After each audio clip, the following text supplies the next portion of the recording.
Graça e paz, queridos irmãos, um ótimo dia a todos. Hoje é dia 28 de julho de 2025 e nosso devocional diário está em Lucas, capítulo de número 22. Um capítulo que nós gostaríamos de extrair da Bíblia, onde vai ter traição, negação, a prisão de Jesus Cristo. A primeira coisa é nós sabermos como Judas ele trai Jesus. Versículo 3 diz para nós que Satanás ele entra em Judas e os Iscariotes, que tinham dois Judas no grupo de Jesus, e ele foi falar com os sacerdotes, com os capitães e disse que o entregaria. Eles se alegraram, claro, e deram a ele dinheiro, ele concordou e ele buscou uma oportunidade para poder entregar Jesus. Nós vamos falar daqui a pouquinho um pouco mais sobre a ceia, mas na ceia Jesus ele denuncia, diz o versículo 21, que o que trai a ele está com ele na mesa, mas eis que a mão do que me trai está comigo à mesa, e na verdade o Filho do Homem vai segundo o que está determinado, mas ai daquele homem por quem é traído.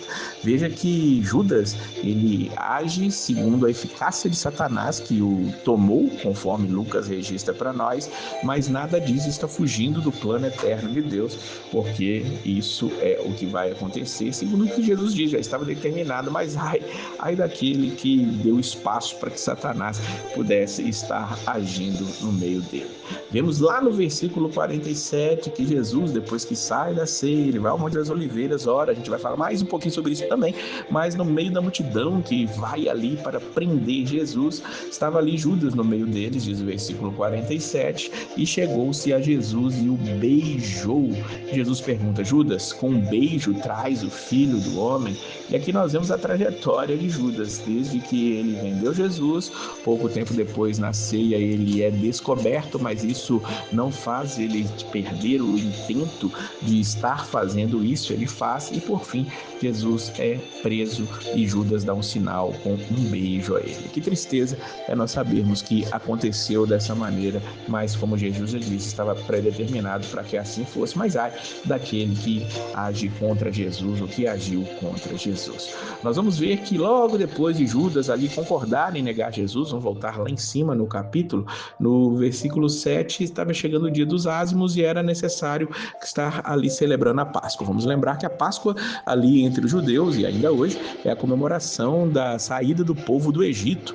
O povo foi liberto do Egito pelo poder de Deus, por intermédio ali de Moisés, e ali naquele derradeiro dia, no dia em que Moisés mandou que os judeus eles matassem um cordeiro, aspergissem o seu sangue nos umbrais das suas portas, para que quando o anjo da morte passasse e não os ferisse, ali aconteceu a grande libertação do Egito. E eles comemoravam isso constantemente. Inclusive, a falta da comemoração disso no meio do povo judeu trouxe muitas consequências durante a história. Quando você lê o Antigo Testamento, você vai perceber que os avivamentos, quando aconteceram, por exemplo, na época de Josias, foi justamente a restituição da comemoração desse dia.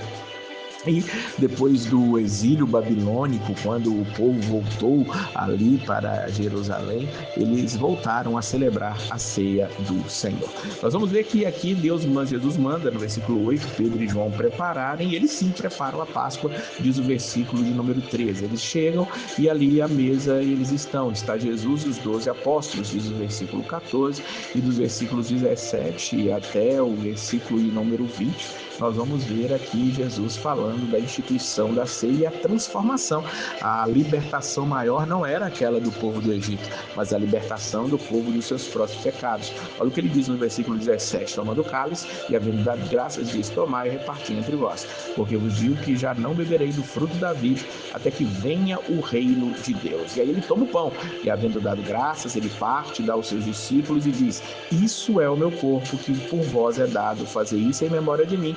E depois ele faz a mesma coisa com o cálice, versículo 20, ele toma, depois de ter comido, e diz: esse cálice é o novo testamento no meu sangue, que é derramado por vós. Veja que Jesus está simbolizando, através do partir do pão, do cálice, do vinho que eles estão tomando ali, mostrando que o seu corpo seria partido e o seu sangue seria totalmente derramado. Depois disso, Jesus ali ainda vai falar com Pedro sobre que ele o negaria, mas aqui Lucas ele acrescenta acrescenta algo que só ele coloca dentro dos evangelhos. Ele mostra como o Senhor vai falar com Pedro ali. Olha o versículo 31. Simão, Simão, eis que Satanás vos pediu para vos cirandar como trigo, mas eu roguei por ti para que a tua fé não desfaleça e tu, quando te converteres, confirma teus irmãos. Veja que Jesus agora está aqui para nós no mundo espiritual, como foi a questão de Pedro achar que podia vencer ali tudo o mal, que ele seria mais forte e melhor do que todos os outros. Satanás, o mesmo que entrou em Judas, ele pediu a Deus para se andar com os discípulos, mas Jesus rogou por Pedro, e depois que se converteu, com certeza, depois do Pentecostes, nós vamos ver ali Pedro fortalecendo seus irmãos, tornando uma espécie de líder ali entre os 12 realmente.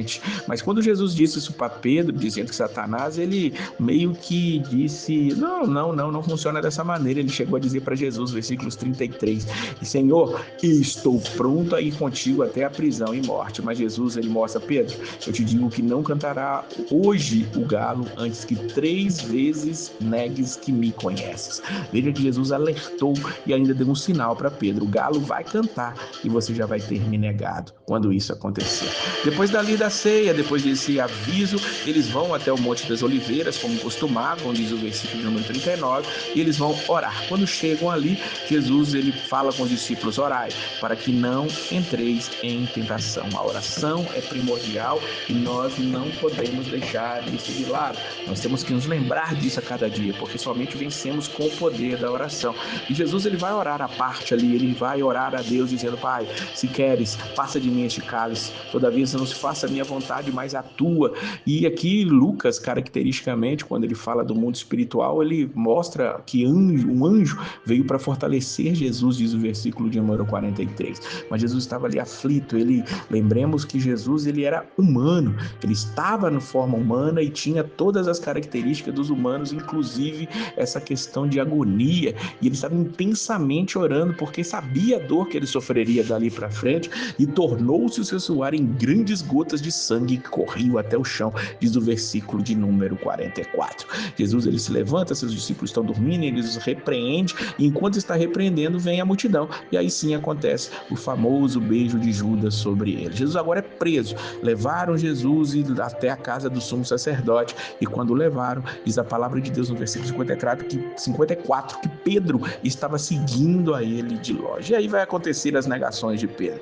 Versículo 57, ele vai dizer para uma mulher que não conhecia. No versículo 58, ele vai dizer, não, homem, não sou, eu não sou um deles. E no versículo 60 também, ele chega a desconversar, homem, não sei o que dizes. E logo, estando ele ainda a falar, diz o versículo 60, cantou o galo. Vejo eu, como já falei dezenas de vezes, o galo ali cantar é um instrumento da graça. Talvez Pedro continuaria a negar Jesus e não teria volta se ele continuasse numa espiral descendente, negando o seu mestre, e o galo canta e ele desperta ali do seu erro, do seu engano, e muitas vezes o Senhor também nos dá grandes sinais para que nós acordemos. Nós estamos descendo, nós estamos afundando, e o Senhor nos dá sinais para que nós acordemos. Talvez você está ouvindo isso aqui nesse dia para que você desperte, você acorde. É o sinal da graça de Deus. A Bíblia diz para nós, no versículo 61 e 62, que Jesus olha para Pedro, Pedro lembra-se do que Jesus disse, e Pedro sai ali amargurado, chorando muito, muito mesmo. Nós vamos ver que Jesus é preso, aí vai passar por zombaria, vai ser ferido, vão lhe vendar os olhos, vai ser blasfemado, toda agora uma ação nojenta, suja, imunda, injusta vai acontecer contra o mestre, mas nós sabemos que no final ele será vitorioso, mas até chegar à vitória, ele vai sofrer bastante, e é o que nós vamos ver ainda no capítulo de amanhã. Que Deus abençoe a sua vida poderosamente, tenha uma semana especial, e a paz do Senhor!